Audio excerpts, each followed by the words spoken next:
இல்ல இல்ல சும்மா ஃபோன்ல எடுத்தா போதும். சரி இல்லைன்னா என் ஃபோனில் என்ன ஒரு சும்மா ஒரு இதை எடுத்துக்கலான்ட்டுங்க சார் வந்ததுக்கு.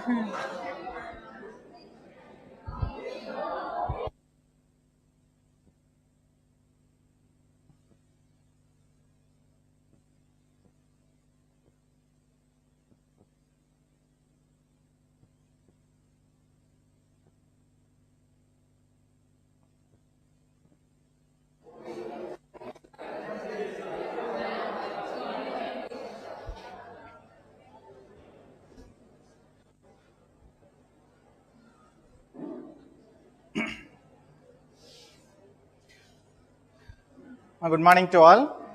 Yes. Now we are going to discuss about the C++ programming, that is the object-oriented programming concepts. Already we have discussed about structured programming language, okay, that is C language. The next step of the C language is called C++, okay, CPP, that is called C++ language.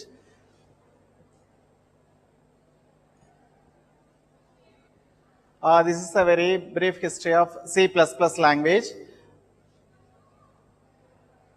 C++ is a combination of two languages, that is a C and Simula 67. Simula 67 is a pure object language and C is a structured language.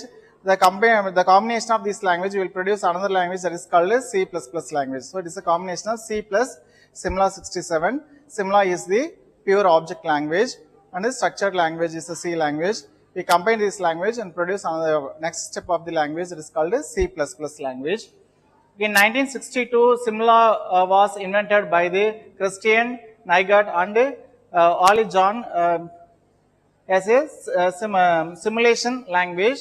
Then 1967, that is Simula 67 developed as a first object-oriented language, and then it is developed by Johnny Trustrup, who invented C++ language.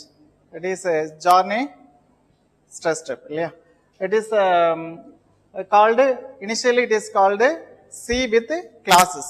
Initially, the C++ language was called as C with classes. Okay. Then it is in 1983. It is called C++. C with classes is renamed as C with C++. Okay.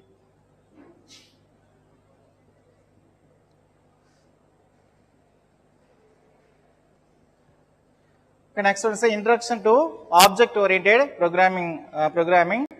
We are very familiar with the object-oriented concepts. Okay, that is objective is to know the difference between the functional programming and object-oriented programming, and the terminologies used in the object-oriented programming. Know the importance of object-oriented programming and its principal designs. This is called a structured programming. A structured programming means a large program can be divided into number of smaller modules, which modules contains functions and procedures. And this is the structured programming. The main program is divided into number of functions. The main program is communicate with the to other functions. Each functions communicate with other functions using parameters or arguments. The global data also shared to all the functions. Why? Because it is global, so the global data can be shared to all the functions. This is called a structured programming. And usually the structured programming uses using function, and a function program is divided into modules. Already told you it is divided into number. Larger program can be divided into number of modules. Each module contains some functions, and every module has its own data and functions. The next we move on to object-oriented programming. Previously we discussed about structured programming. Now we are moving to object-oriented programming. The object-oriented programming having several objects.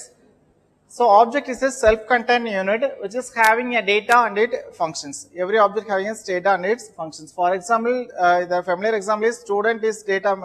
Object means student having some data, name, class, marks, these are the data, and the functions are we can calculate whether the student got pass mark in particular subject or not, that is a function.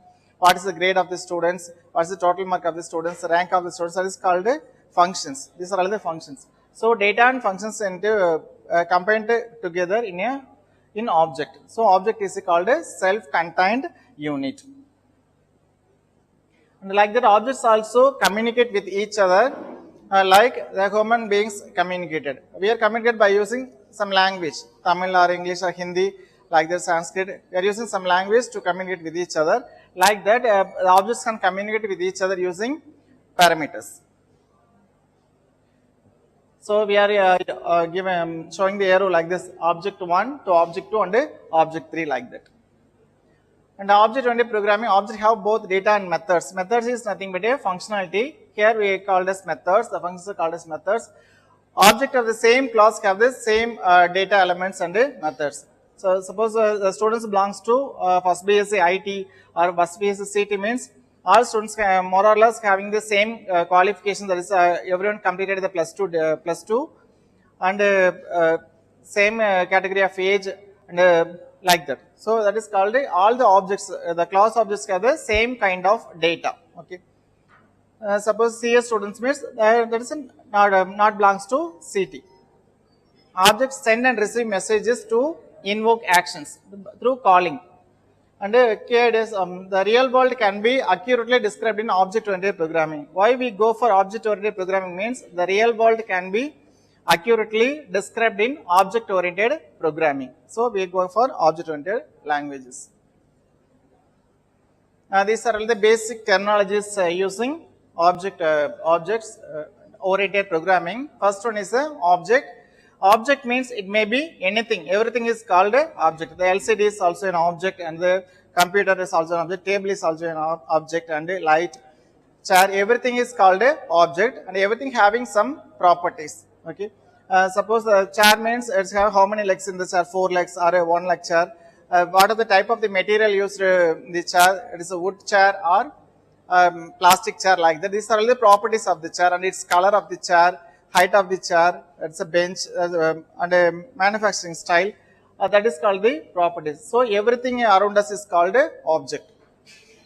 Usually it may be a person or a place or a thing, it is a noun. So every noun is called a object. Next one is a method. Method is nothing but a function, an action performed by an object. We can do some, suppose we are using chair means we can sit the chair, we can arrange the chair, we can do some actions using the chair. Okay. That is called a method. Next one is a attribute. Attribute means it having some properties. The whole chair is called object. The method means the usage of chair. We can sit the chair. For sitting purpose only we are manufacturing the chair. That is called a method. And the next one is the attribute. Okay.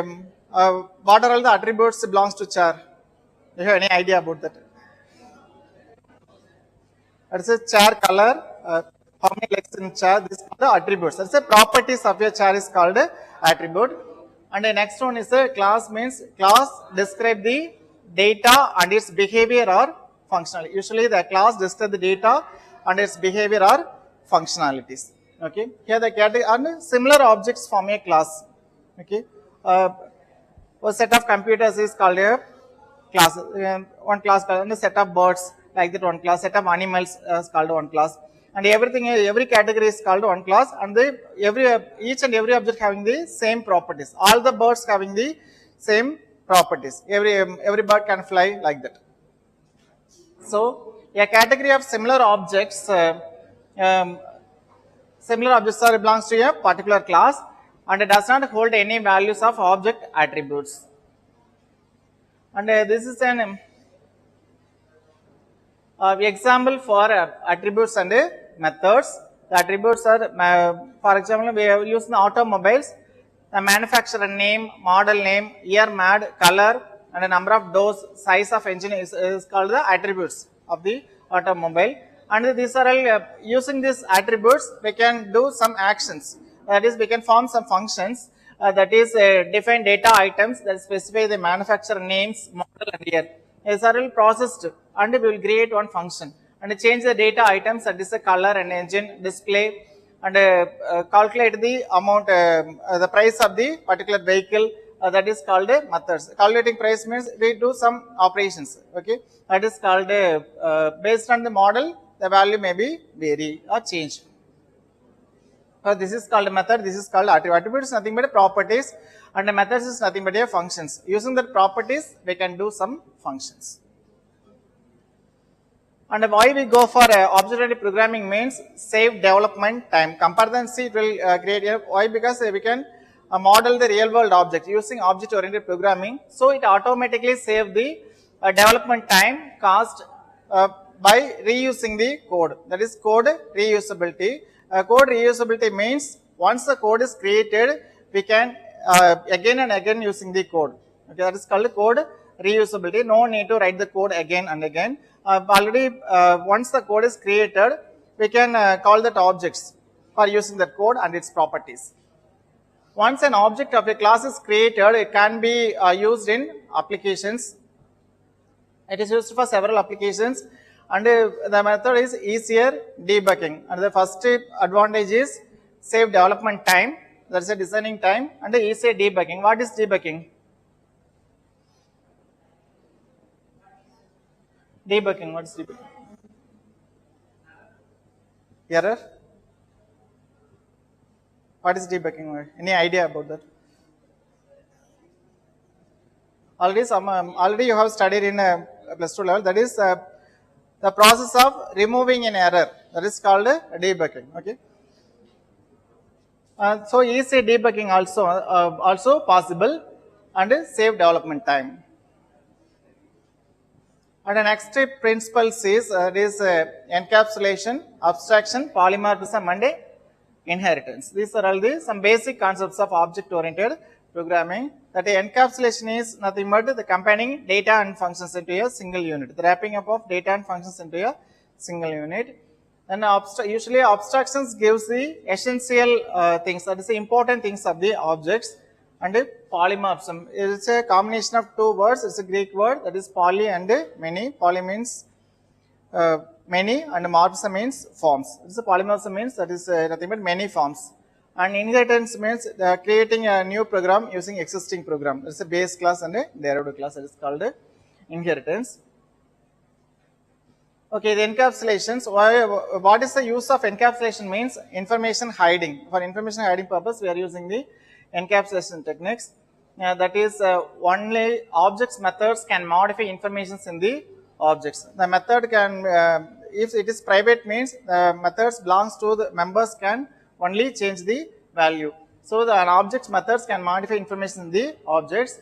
The analogy is ATM machines can only update the account of a particular objects only, not update the, suppose when we withdraw an amount using ATM means the value is on a decremented, our account value will be decremented, money will be decremented, belongs to our account only, not other accounts. So that is called encapsulations. It's protecting a particular customer, particular user.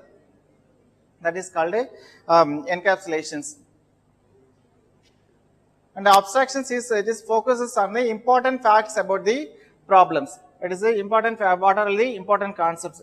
So once suppose we are creating a project means we'll put some abstract in the first page. The abstract tells about the projects in a crispy and a short B. Okay. And to design, produce, to describe, so that it can be easily used without knowing the details how it works. That is called abstractions. We are using some toys like that, some keying toys. Once we give the key, the toy will walk or talk like that. But we don't know about the internal mechanisms in the how it speaks or how it walks like that. What are the mechanisms used? What are the wheels used? Pulses used? We don't have any idea about that. What are the internal mechanisms? We don't know about the internal mechanisms, but we know about just we put the key and turn it, we will get some sounds. It will walk or it will laugh like that. Okay, that is called hiding. We will get some duck toy or any other toys, any other talking toys. I will just key in the button and the toy will speak. Okay, but how it speaks, what are the internal mechanisms used, we don't know about that. But we know that just press the button, it will speak. We know that only. That is called we don't bother about the internal mechanisms. That is called abstractions. That is to design, produce, describe that it can be easily used without knowing the details how it works. That is called abstractions. The analogy is here we have an example, that is when you drive a car, you don't have to know how the gasoline and air are mixed and ignited. What are all the functions going in the carburetor, how the gases and air will be mixed or petrol will be mixed and gets ignited. We don't know, we don't bother about that. Just Uh, just the driver don't know about the mechanics will know everything, but we can drive. When you drive your car, we don't bother about these things. Okay, just we have to key it in, the car will be started. It is called a abstractions. Next one is the polymorphism. Polymorphism means the same word or phrase can mean different things in different context. According to the situations, according to the context, the meaning will be changed. That is the same thing, different purpose. That is called a polymorphism. The analogy is in English, the bank means the river, and the bank and we put some money in the bank, the river bank and ordinary bank, that is different. Same bank is the same word. River bank means the side of the river means which represents the river bank. It is placed in the normal placements, that is called common bank to put money.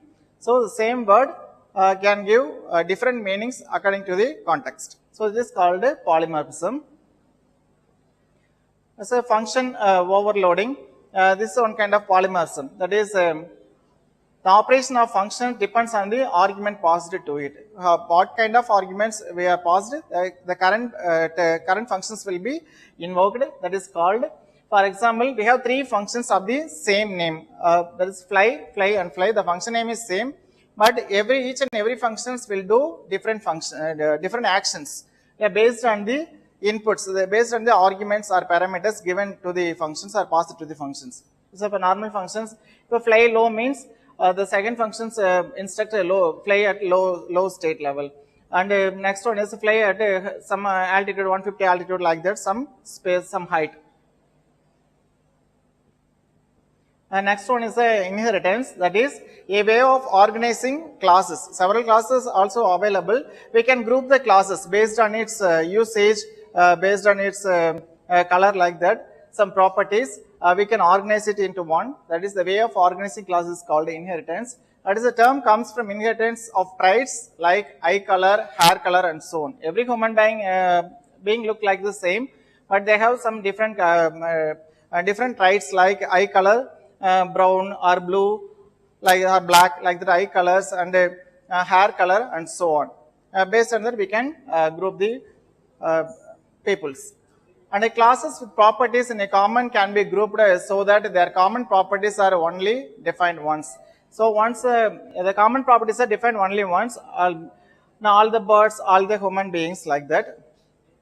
And the super classes, that is the existing class is called a super class. Already existing class is called a super class. Inherits its attributes and methods from the super class.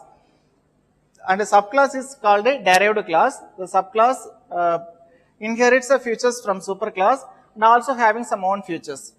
The son having some features of his father, as well as he is having some new features. The son can draw and drive and swim, like that, but the his father don't know about driving and swimming, like that. Okay, the son having some extra qualities also, and inherits some features from his father also, like that.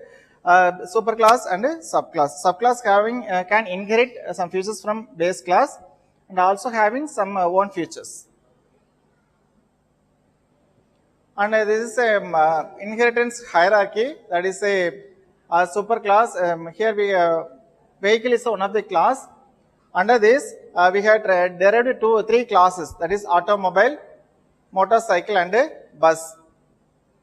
Again, and the automobile is divided into two types, that is a sedan and a sports car, and a bus is divided into ordinary bus and a luxury bus, like the traveling and a luxury bus. These are all the inheritance. Here the automobile and motorcycle and bus are the derived class from the base class vehicle, and a vehicle inherits some features from this super class. Okay, these are all some pure object-oriented languages. Already told you Simula 67, that is called pure object-oriented languages. And hybrid object-oriented languages are available. Here, Smalltalk, Eiffel, Actor, and Java are called pure object-oriented languages.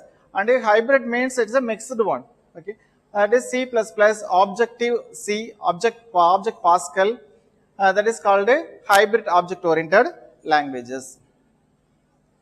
Here now only the introduction to class. The class plays a major role in in C++. There is no class concept in C language. The class concept was introduced in C++. That is, class describes the data, its behavior or functionality. Here, class declaration describes the member functions and member variables. Every class having the member functions and member variables. It is a pattern for creating objects. Generally, a class can create objects. So, for example, a bird is a class, means all kind of birds comes under its objects. Peacock, crow, all kind of birds comes under the class bird. The declaration format, the general format syntax is: class is a keyword followed by class name. The class name should follow the criteria of identifiers. That is, the first name must be alphabet or underscore may be used, no special symbol used like that. That criteria will be satisfied, the class name. The class is a keyword, it should be in small letter, and if leave one space and followed by class name, and open curly brace and close curly brace and end with a semicolon. It's must. A program can have any number of classes, but each class should end with a semicolon. Okay. So here we use the class declarations. The class declarations, member variables and member functions are declared. Inside the class, the functions and members belongs to a particular class is called its member functions and member variables. Next one is the access specifiers. That is a format specifier like that, used to control the access to the members and its lifetime and its visibility. These are all decided by the access specifiers, and each member is declared to be either a public or private. Public means we can be access the functionalities outside of the class also, and private means that is its scope is within the class only. Within the class only we can call the members. Suppose if we are not mentioned any one public or private, means by default one is private. Okay, this is called a class example. The syntax is class followed by a class name is square. Here we give two public specifiers. Class members are generally declared in private access, comes under private access specifier, and public is functions are declared in public section. Okay, this is called functions void set side and its parameter is integer s. And we have to note this: every function should end with a semicolon, and it can be listed any by this. It can be access specifiers can be listed in any order and can appear multiple times in a class also. Private and public. Protected. Protected means base class and its derived class only. Its visibility is there. If not specified, the default one is private. And create and using objects. An object means it's a self-contained unit. The object is an instance of a class. That is a copy of the class. That is called a instance, means copy of the class. It is defined just like other variables. Here square is the class. SQ1 and SQ2 are the two objects of the class square. These objects are separated by using comma. And it can access members using the dot operators. The objects can access the member of the class by using dot operator. That is, the SQ1 is the object name and followed by dot operator and the class name set of 5. In the square class, we wrote some functions set side and its argument value is 5. And the cout, this is the output statement in C language, C++ is called a cout object, cout, and extraction operator SQ, that is the object name dot function name. And defining a member functions. Member functions are the part of the class declarations. Class declarations contains member variables and the member functions. Place the entire function definition inside the class declaration also. The place just prototype inside the class declarations and write the function definitions after the class. After the class only we have to, first we have declare the functions in within the class and write the function definition usually outside the class. And the member function functions are defined inside. Suppose we declare the member functions inside the class, means that is called a inline function. Inline function is a function which is expanded inline when it is invoked. That is, and suppose only the very short functions like the below should be the inline functions. Here the get side is called the inline function. These are called some inline functions. And inline, this is an example for inline function. The class, here what is the class name here? Here what is in this program segment, what is the class name? Square is the class name. And what are all the access specifiers used here? Private and public. Okay, these are the access specifiers, and these are all declared the member functions. Member functions declared inside the class are called inline functions. Okay, and the class declarations end with semicolon. Can you understand this? Okay. Defining a member functions after the class declarations. So we can declare the functions after the class also. That is after the semicolon of the class declaration. That is put a function prototype in the class declaration. In the function definitions, precede function name, class name, and the scope resolution operator. Here the double colon represents the scope resolution operator. Here it is, this operator is called a scope resolution operator in C++. Suppose we need to declare a function outside the class, means we have to keep in mind of the three things, that is function name, class name, and scope resolution operator. With the help of the scope resolution operator, we can define the function outside the class. Here the return type of the function is called int. That is the return type of the class is int, and the class name and the scope resolution operator, function name, and the open close parenthesis. Function means open close parenthesis automatically comes. And return the side value. Here this return is the return statement. Already we have discussed in C language, return statement. Next one is called a function overloading. For example, in some real-time situations, we need to create some program. Here there are three types of employees in Indian. Just consider the scenario.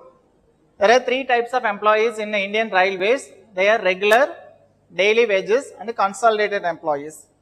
Regular employees means they have some full benefit. They are getting the full benefits from the government. That is a house rent allowance, basic DNS allowance also they are getting. And the daily wages employees means they have to work for some hours, 5 hours or 6 hours only, they are getting salary. Based on the works they have worked, they will get salary.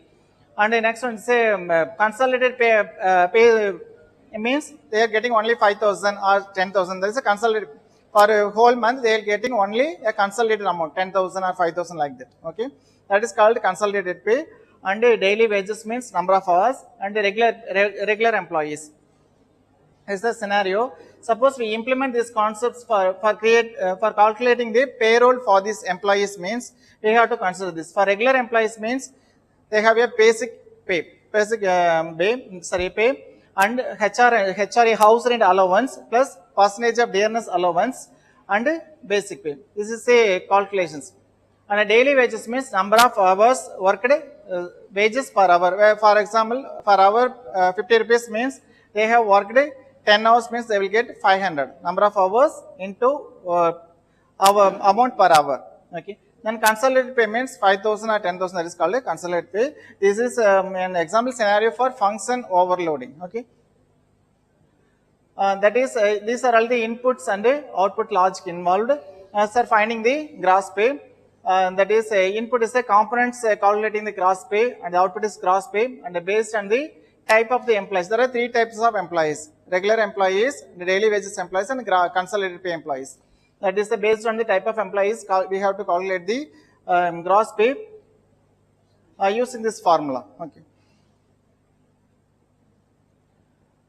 And here writing the functions, that is same function name for all three types of employees.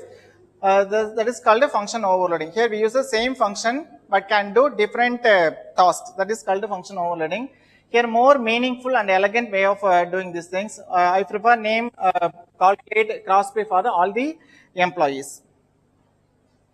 For example, look like but exhibits a different characters.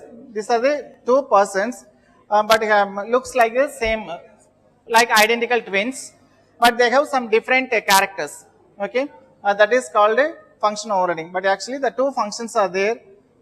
They can same function name, but they have some different attributes.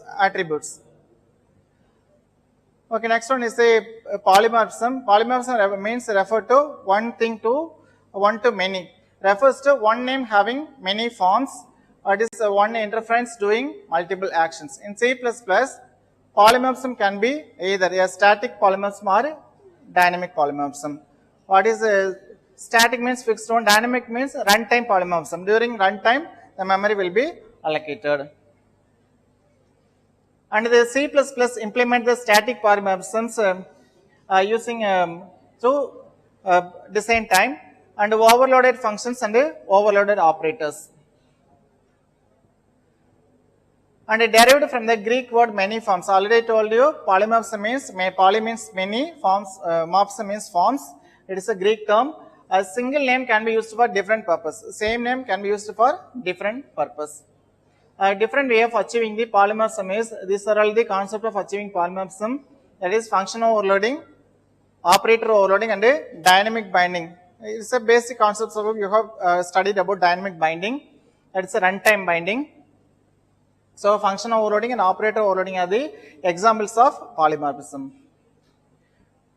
Here the overloading, a name having two or more distinct meanings, a same name which having the two or more distinct meanings. And overloaded function means a function having more than one distinct meanings. That's a overloaded same name we are using. Here the same function can do different functions. Overloaded operator means same operators having different meanings. For example, plus operator is used for addition operations, and sometimes plus operator is used as a concatenation operator. Same thing. Okay. And extractions and insertion operators, that is a left shift operator in C language, that is called a extraction operator in C++. A right shift operator in C language, that is overloaded, and a insertion operator as C++ language. So same operator having special meaning according to the context. That is called a overloading. The operator overloading is inbuilt in C and C++. Here these are the examples. That is minus can be used as a unary as well as binary. Suppose unary operator, binary operator. What is unary operator? If the operator having only one operand means that is called a unary operator. If the operator having two operands means that is called a binary operator. Suppose minus A means that is unary operator. A minus B means the operator is called a binary operator. Okay. So the same operator can play a different roles. Okay. Next, asterisk is used for multiplication as well as pointers. Suppose in arithmetic operator we are using asterisk symbol for multiplication. For declaring a pointer we are using asterisk symbol to declare a pointer variable. So same operator can be used in different forms. So that is called also overload, which means overloaded. And the left shift and right shift operators as bitwise shift operators in C language, and it is the extraction and insertion operator in C++ language. And function overloading, C++ enables several functions in the same name to be defined as long as they have different signatures, that is called function overloading. The compiler select the appropriate functions based on the argument passing to the functions. And the function overloading, that is the overloaded functions are distinguished by their signatures. And the signature is a combination of function name and its parameters type. Suppose all the functions having the same name, but how the compiler differentiate which function has been called means it's a name of the variable, name of the arguments, type of the argument, and a sequence of the arguments. That's the sequence of the arguments and the type of the arguments. Based on this, it will find the correct functions will be invoked. Suppose the function name also same, and the arguments also same, arguments type also same, and the order of the arguments also same means it will the compiler decides any first overloaded functions, otherwise it will remain an error. Okay, and that is called signature. The compiler will using its knowledge and to find some operator, some correct functions. Okay, that is called signatures. Okay, this is an example for a function overloading, and that is first we include in C language we use a preprocessor directive as it is hash include stdio.h. Like that in C++ we are include the preprocessor directive as iostream object, and we declare one functions and its name is square, and its argument is x, and its type is integer, and like that we have declared this another function as the same name. Here also the square function available, here also the both function names are same, but it will do some different task. Here the arguments, why? Because the arguments are different. Here we use the integer argument, here we use the double argument, okay. So it will return the integer value, it will return the double value. Actually the program execution starts with the main functions, cout and extraction operator, and will call the functions. Suppose the square within bracket we will pass the value 7 means, that is 7 is the integer value or a double value? 7 is integer value or double value? Integer value, okay. Double is like a floating point value. So here we give only 7. So the compiler will check the name of the function. These two functions name are same. Then after that it will check the argument type. Here the argument type is integer. Here the argument type is double. So but we give the integer argument type. So these functions will be called. Okay. The compiler will check the type of the argument, name of the functions, and sequence of arguments. So the correct functions will be invoked, and it will return the value 7 star 7 equal to what? 49. That will be returned to the calling functions, and we will display the output 49. And in the next line, after that it will execute this line. This square gives 7.5. The 7.5 is a double value. So when we call these functions, actually it is hidden there, it will check this function. The function name is same, and its type is integer, that is not matched. So it will check the another function. The function name is square, and its type is also checked. What is the type here? Double. So these functions will be gets executed, and you will find the value 7.5 into 7.5 will get some values, 6,500 something like values will get. This is called a function overloading. This is same function name but can do different tasks. Here the square is the function name, here also square is the function name. Here it will do some integer multiplication, here it will do some double multiplications. So same function name can do different operations. It is called a function overloading. Can you understand this? Any doubt? No.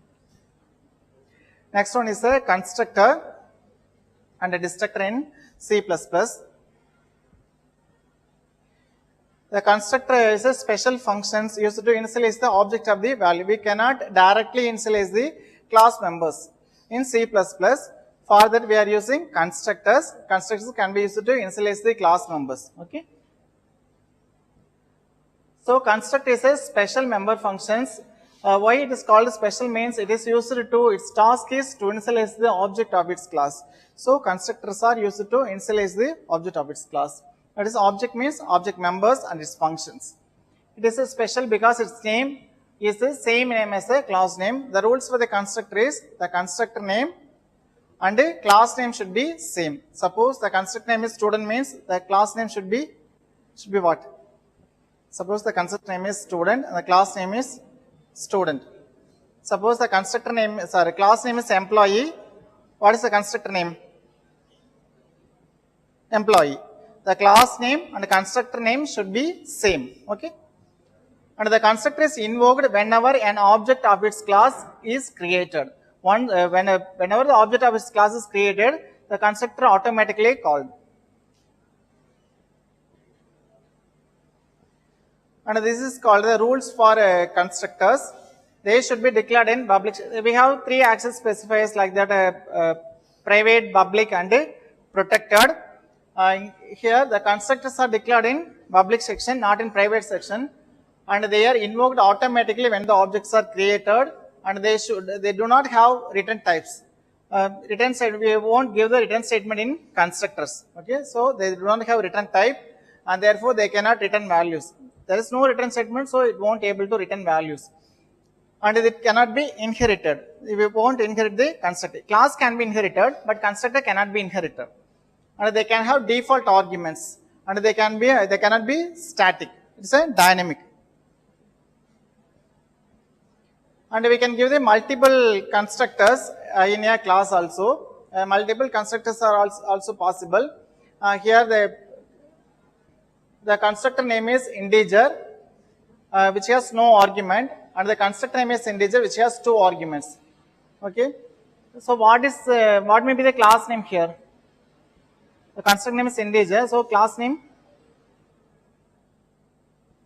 what will be the class name? Class name is integer.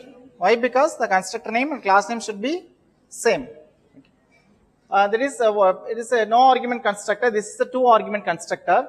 If the first class, the constructor itself supply the data values and no values are passed to the calling functions. Here the values are not passed. In the second case, the function call pass some values. What kind of values means it will pass some integer values.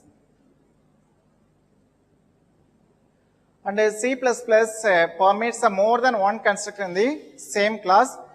Here we use 3 constructors, that is the constructor name are integer and integer. It's a constructor 1 which is having some initialized values, that is m equal to 0 and n equal to 0.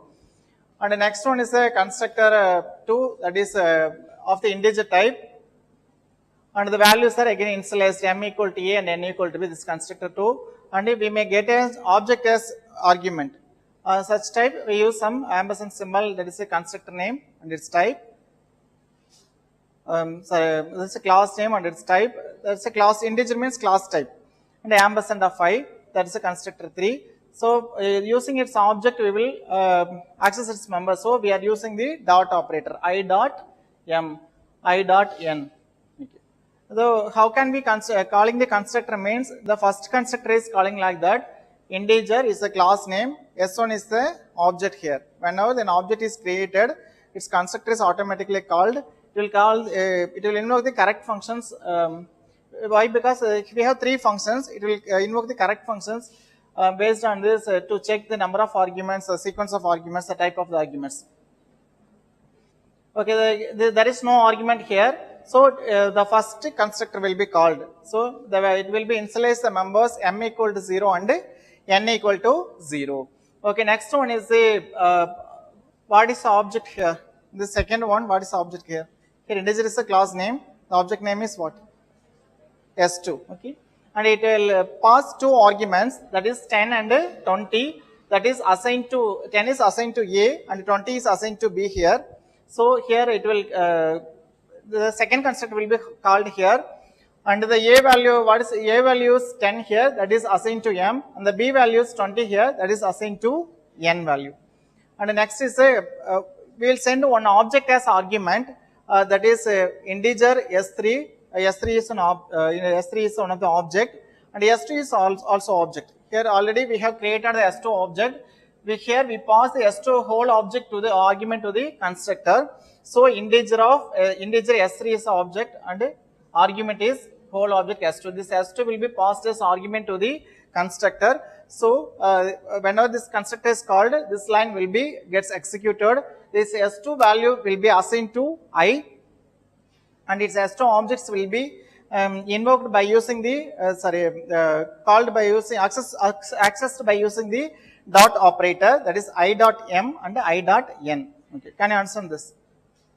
This is 3 types of constructors. That is a empty constructor and argument constructor. This is called a parameterized constructor. And next the constructor can take the object as argument. And these are also some types of constructors. That is copy constructor, default constructor, parameterized constructor, and dynamic constructors. Copy constructor means the object can be sent as an argument to the constructor, that is called a copy constructor. One object can be copied to the another object.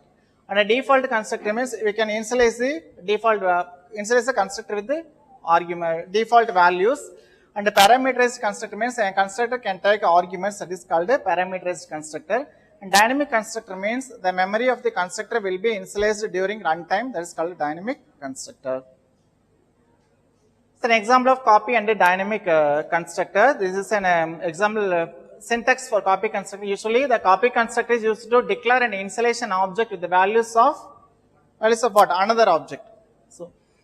So copy constructor declaration, the syntax is here, that is constructor name, and here we give the constructor name, here we give the class name, but both are same. Constructor name and class name should be same, but the syntax is here we give the constructor name and followed by class name and object name preceded with ampersand. Okay, here we give the constructor definitions. Here the object name is the valid C++ object names with values.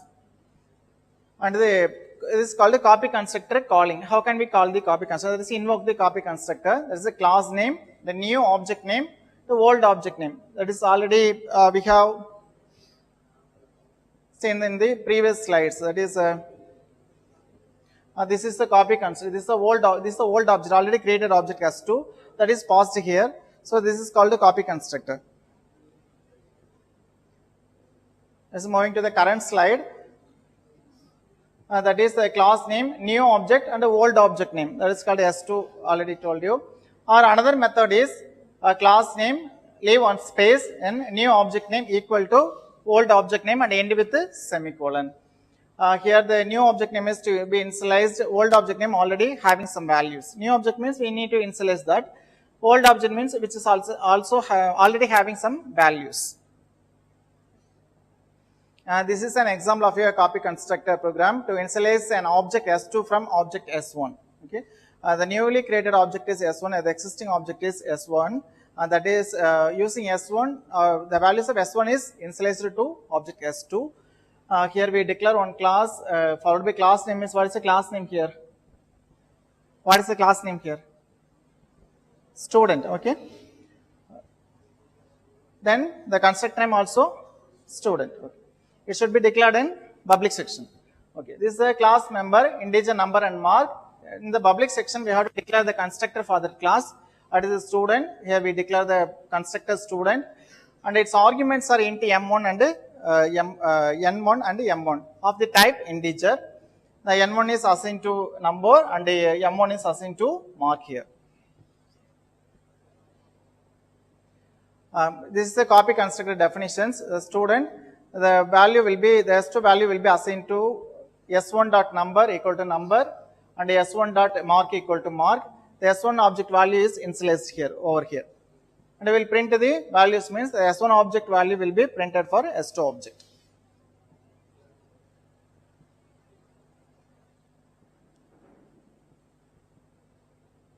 The class declaration ends here, so we put semicolon here. And this is the main function. It is a constructor first constructor calling the S1 constructor. That means 20 and 400 is the why, because already we declared the integer value. So 200 and 400 integer type. So we give the integer values. This constructor is called. The values are passed here. 20 and 400 is passed here. That will be assigned. This is next is a copy constructor calling.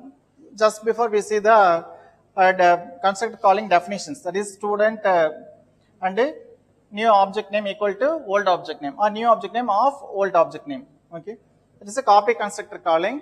That is S1 value is passed as a argument, and this is the another example for a same constructor. That is again 10 and 20 will be 10 and 500 is a argument, and this object is passed as argument here. And we will print these 4 values. That is using here how many objects are there in this program? How many objects are there? 4 objects are. What are they? Student is the class name and objects are 4 objects. That is S1, S2, S3 and S4. Okay. And after that we will call the function print using the object with the dot operator. S1 dot print, S2 dot print, S3 dot print and S4 dot print. S4 dot print means using the 4th object S4 and call the function print using the dot operator. Finally, we will get the output like this. That is the output of S1 print means we will get the values. Number is 20, mark is 400. Using the object S2, we will call that functions that will be executed and produce the result like this. Number equal to 20 and the mark equal to what? 400. And the next one is the S3 object, number will be 10 and the mark will be 500. And the S4 object, the number is 10 and the mark will be 500. Why? Because these two are the, why these two gets the same result? This outputs S1 object also produces a result, kind of result. The same kind of results will be produced by the next object also. Why? Why? Because the first object is passed as an argument. So that value is assigned to the new object. So it will produce the same results. Like that, S3 and S4 also having the same output. Okay, any doubt? Okay, next one is a dynamic constructor. If the memory space for the constructor memory variables is allocated during the constructor calling. When we are calling the constructor, the memory is allocated means which is called a dynamic constructors, which is it is done with the help of the new operator.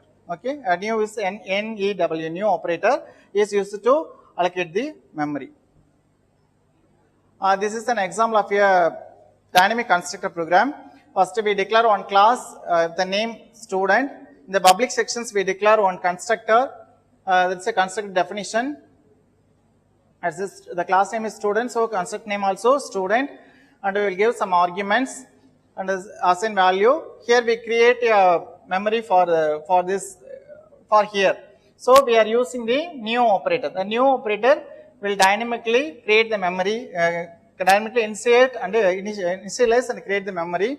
So find the string length of the pointer, get some string value, find its length. String. What is the use of string length function?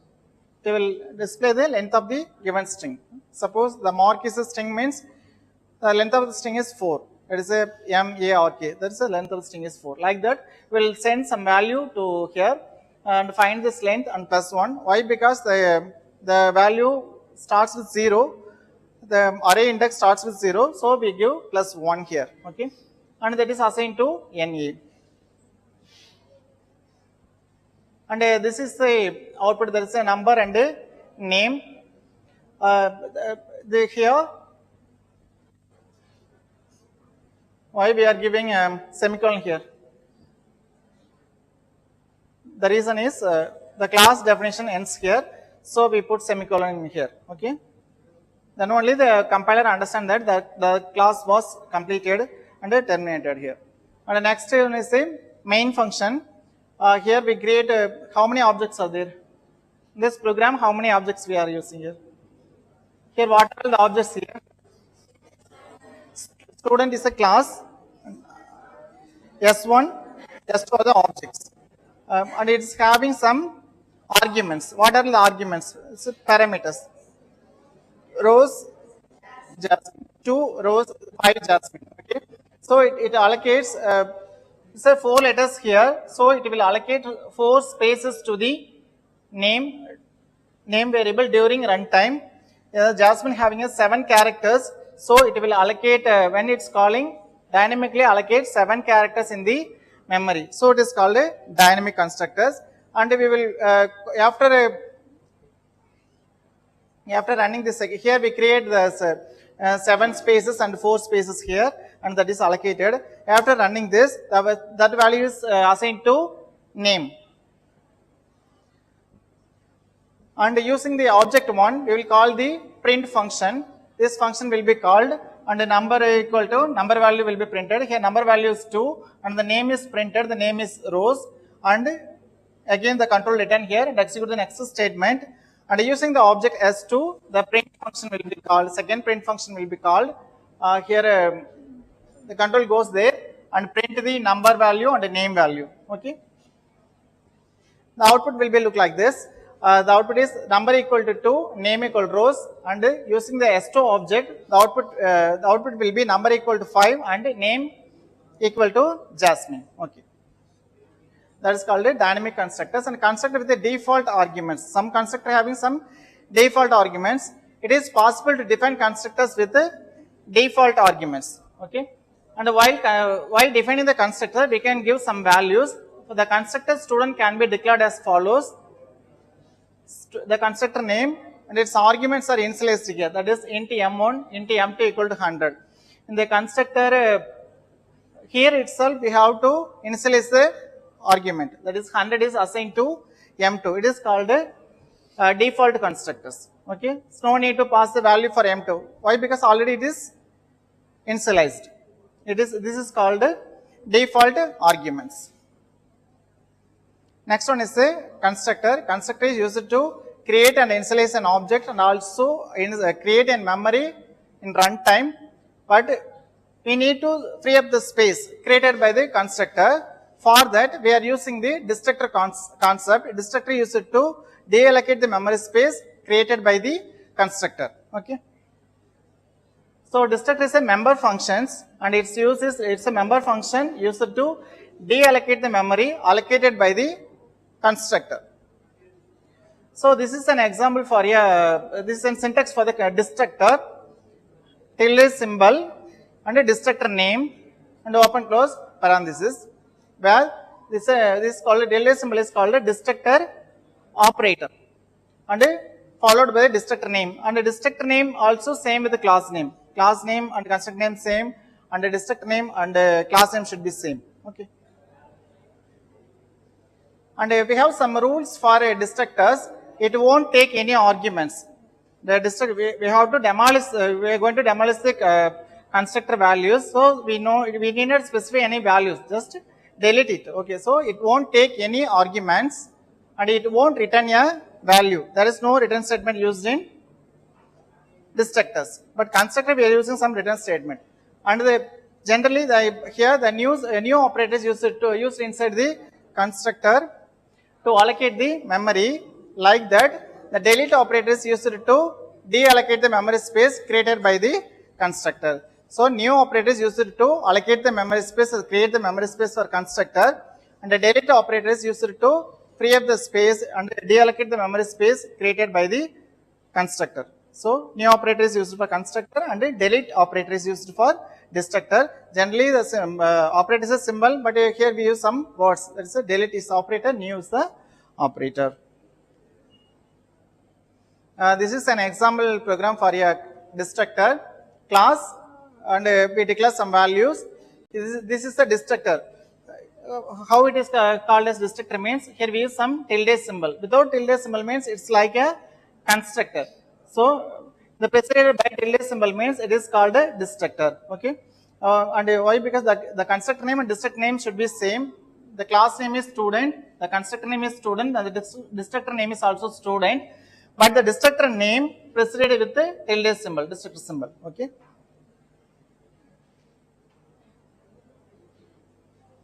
Then last topic is that is called inheritance. 10 minutes. Okay. Okay. Next one is inheritance. This is the last topic. Okay. It is a process of creating new class using an existing class. That is called inheritance. The existing class is known as base class, and the new class is known as derived class. Okay. Inheritance is a process by which a new class is called a derived class, and which is created from the existing class, that is called a base class. The new class are derived from the base class. But already I told you the derived class have some having its own feature as well as its base class features.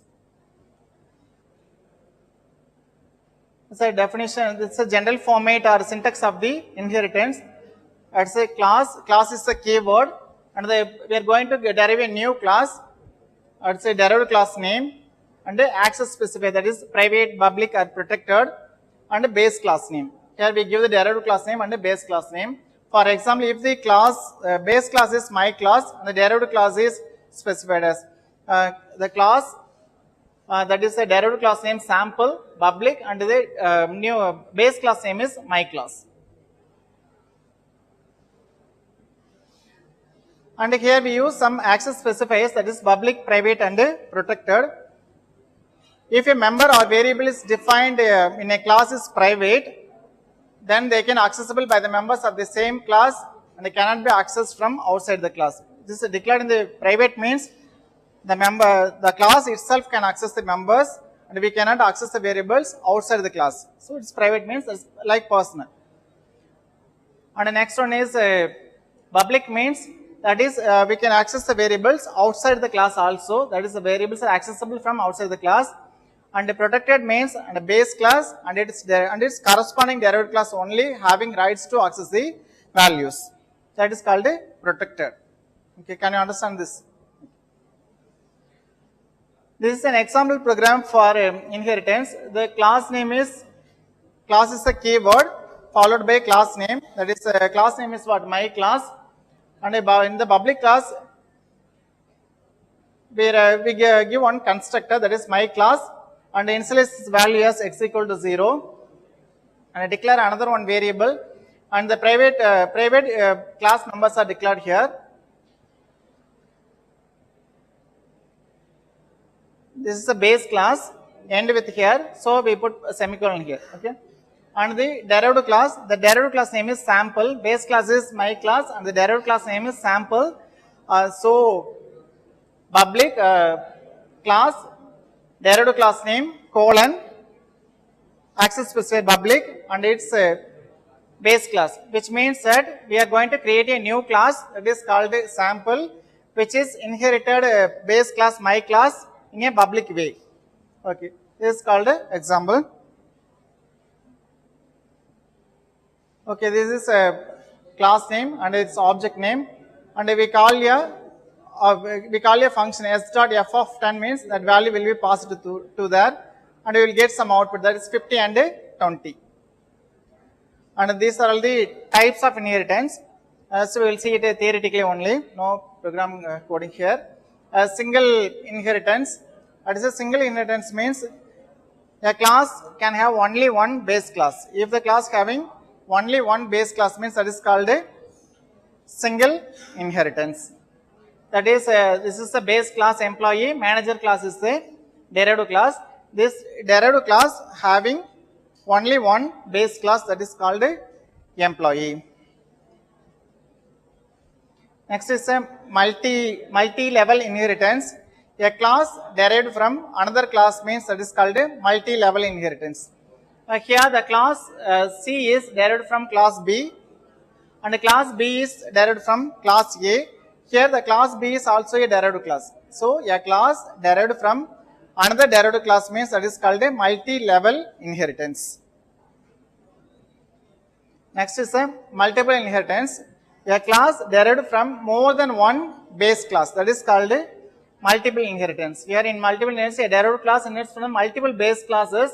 The base class are, that is, multiple means more than one. Class A and class B are the base class, and its corresponding derived class is class C. The class C is created by using two base classes, that is class A and class B. So it is called multiple inheritance. That is, a class derived from more than one base class. Next one is the hierarchical inheritance. It is a combination of multiple and a multi-level inheritance. That is called like hybrid seeds, hybrid trees, hybrid flowers, like that. It's a combination of two or more things. Like that, we have multi-level inheritance and multiple inheritance. Hierarchical inheritance means I told you about hybrid inheritance. Hierarchical inheritance means a class, several classes derived from single base class. Here, class A is a base class, class B, C and D are the derived classes. Several classes derived from single base class, that is called a hierarchical inheritance. Here these are the derived class, these all classes having the only one base class, which means called a hierarchical inheritance. Up to this, any doubt? Okay. Next one is a hybrid inheritance. Hybrid inheritance is a combination of any two. It is a multiple inheritance and a multi-level inheritance, like that. Any two combination of inheritance. In this type, we can have a mixture of number of inheritance, but this can generate an error using the same function name from the number of classes. Suppose number of classes have the same function name means we combine together means it will lead to error. So, suppose if you are creating a hybrid inheritance means it will create a duplicity or ambiguity, and ambiguity problems is solved by virtual base class concept. This is called a hybrid inheritance. It's a multi-level and hierarchical inheritance. It's a combinations. So it is called, this diagram shows the example of hybrid inheritance. Okay, time energy. 12:30. Lunch time. 12:40. Okay, any doubt on this? Okay. Okay, in C++ we have discussed about the structure of the, who invented C++ and the structure of the C++ object oriented concepts. What are all the basic concepts of object oriented programming and function overloading, polymer of some concepts, function overloading, operator overloading and inheritance concepts. Okay, we have to implement these concepts into any programs, and C++ is used to implement the real world concepts in programming languages. Okay, sorry, yeah. Okay, bye. Okay, thanks a lot. Yeah. And if you have any doubt means you can ask, and we will have some lot of projects are available in C and C++ also. In C and C++, you can create some projects. Generally, we are using Python like that languages to create projects, but we can run the projects using C and C++. It also supports graphics concepts.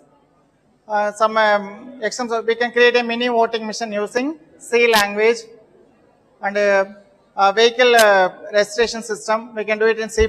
Like that, some we can do some projects also, C and C++ languages using languages, we can create some projects also.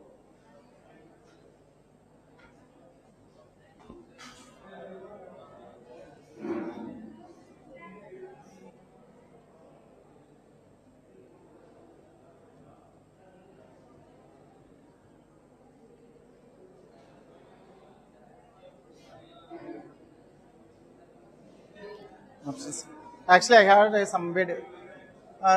Some websites are available that is having a free coding with source code with projects in C and C++ languages. Just copy that code. The code will be long. That is 360 lines, 400 lines are there. Just copy that code and put it in your editor and execute it. And change that code in a particular portions. It will create an error. And how do we solve that error? Just to practice it. You do some mistakes using codes, then you can learn something and check it what will be the output for the particular mistakes, like that. Okay. Representative working sir underna soltun illaya, actually lunch time okay. And C++ is only the object oriented language. C supports only the structured language, and C++ fully supports the object oriented concepts. Okay, that is object, class, inheritance, like that, dynamic binding. These are all possible in C++. That is, C++ is the next step to the C languages. Okay, C is the strongest language to create an operating system. Okay, Unix operating system was created by using C language. So C has enormous functions, rich set of keywords and functions and pointer concepts.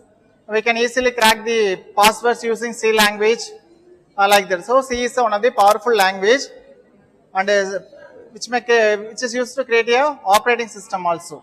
Okay, and like that, C++ code also using in Google, like that. Forums. Okay. Okay, what is operating system? Generally, how do you run a C program? Generally, what is the extension for C program is, C programs having the extension .c. Okay, listen. C program having the extension .c, when it is compiled, Alt F9 will give it for compilation. After compilation, it will create an object code. Suppose the source code is student.c, means after compilation that is converted into object code, that is student.obj will be created, object code will be created. After that, we will run a program, that is control F9, we will press the key control F9 key combinations, the program will be executed. At the executed time, the object will be converted into executable file, that is .exe file. Initially, the program having the .c extension, after that, that is having the .obj extension, after that it is having the extension .exe. Okay. And after that it is having the .exe extensions. So the exe files can be executed anywhere. We can copy the exe file and run it anywhere. A lot of source codes available in the net also. Exe codes are available. So you can just search that code and practice it. Okay. And also practice the looping concepts also. Okay.